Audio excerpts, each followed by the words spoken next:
The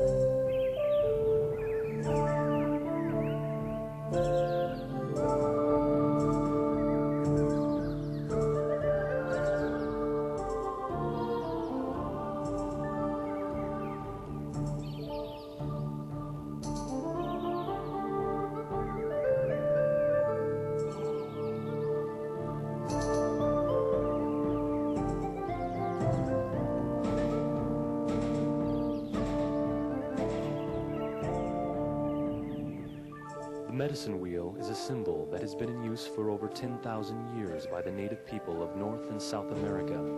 What does the wheel represent? How does it relate to medicine? What accounts for its long and widespread use? And what value might it have in a modern society? One person who can answer these questions is Don Warne, an individual who has seen the world from both the traditional perspective and from the modern perspective. He grew up in touch with both worlds. Don's family is from South Dakota and moved to Tempe, Arizona when he was 4 years old. He went to school in Tempe, but spent his summers on the Pine Ridge Indian Reservation in South Dakota. Don graduated from high school in 1984 and received his bachelor's degree in 1989 from Arizona State University. As a member of the Oglala Sioux tribe, he has had a unique perspective on medicine and healing. His mother, Beverly Warne, has been a nurse for many years and currently teaches in the nursing department at Mesa Community College in Mesa, Arizona. His family includes many traditional healers and medicine men from the Pine Ridge Indian Reservation. In 1992, Don was given his grandfather's name, Prejuta Wichasha, which means medicine man in the Lakota language.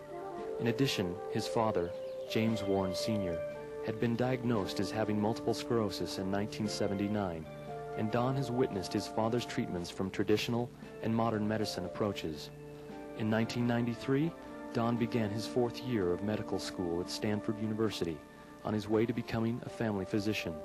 From this background, Don has been exposed to medicine and healing from the traditional Native American perspective and the modern medicine perspective.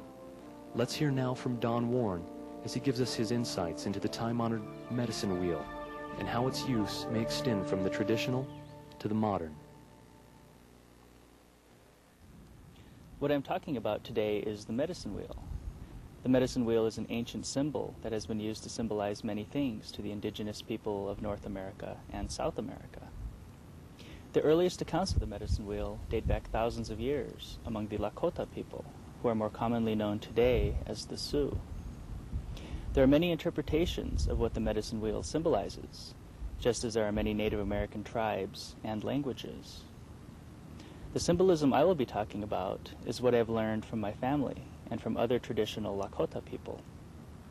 I will also be sharing some of my own interpretations of the medicine wheel with you today. What the medicine wheel shows is a circle with a cross in the middle. What this represents, most basically, is the 4 directions: east, north, west, and south. And what this symbolism shows is that although the directions may be opposite to each other, represented by the cross, they are still connected, and this is shown by the circle connecting the ends of the cross. There are other interpretations that include up to the sky and down to the earth as the 5th and 6th directions. Also, some people look to the center of the circle as being within, and this is the 7th direction. For now, I will just be referring to the 4 directions and the symbols that are used within those directions. As you can see, colors are also used. There is yellow, white, black, and red. And this symbolizes the different races of people in the world.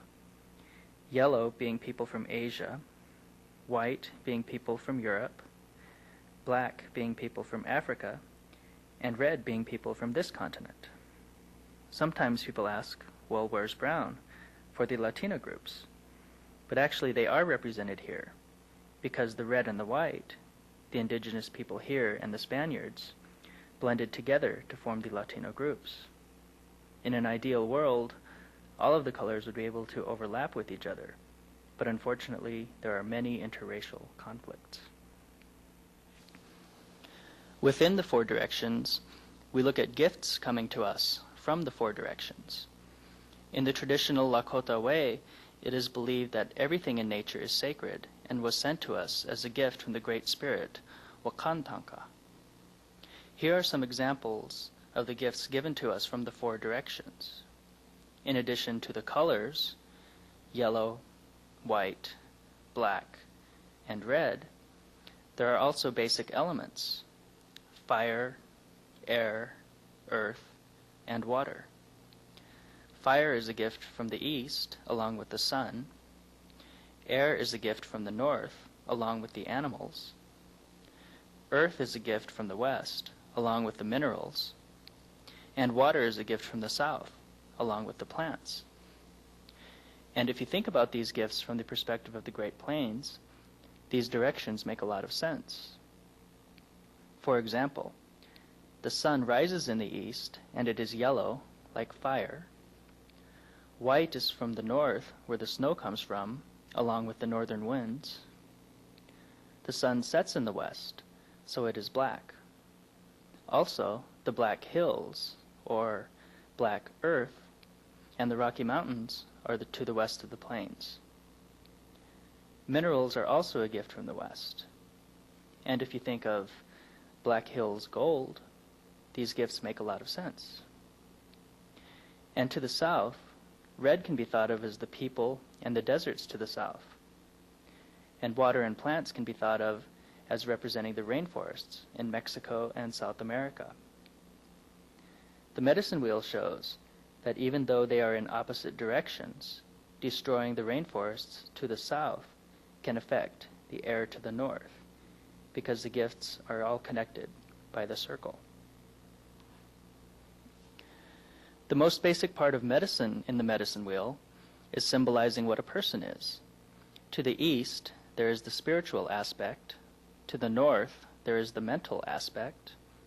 To the west, there is the physical aspect. And to the south, the emotional aspect. One problem I think we have in modern medicine is that people don't see themselves as being at the center of the wheel and being in charge of all four aspects. Many people think that the priest or clergy is in charge of their spirituality.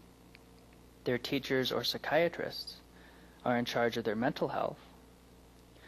The doctor or physician is in charge of their physical health, and their friends and relationships are in charge of their emotional well-being.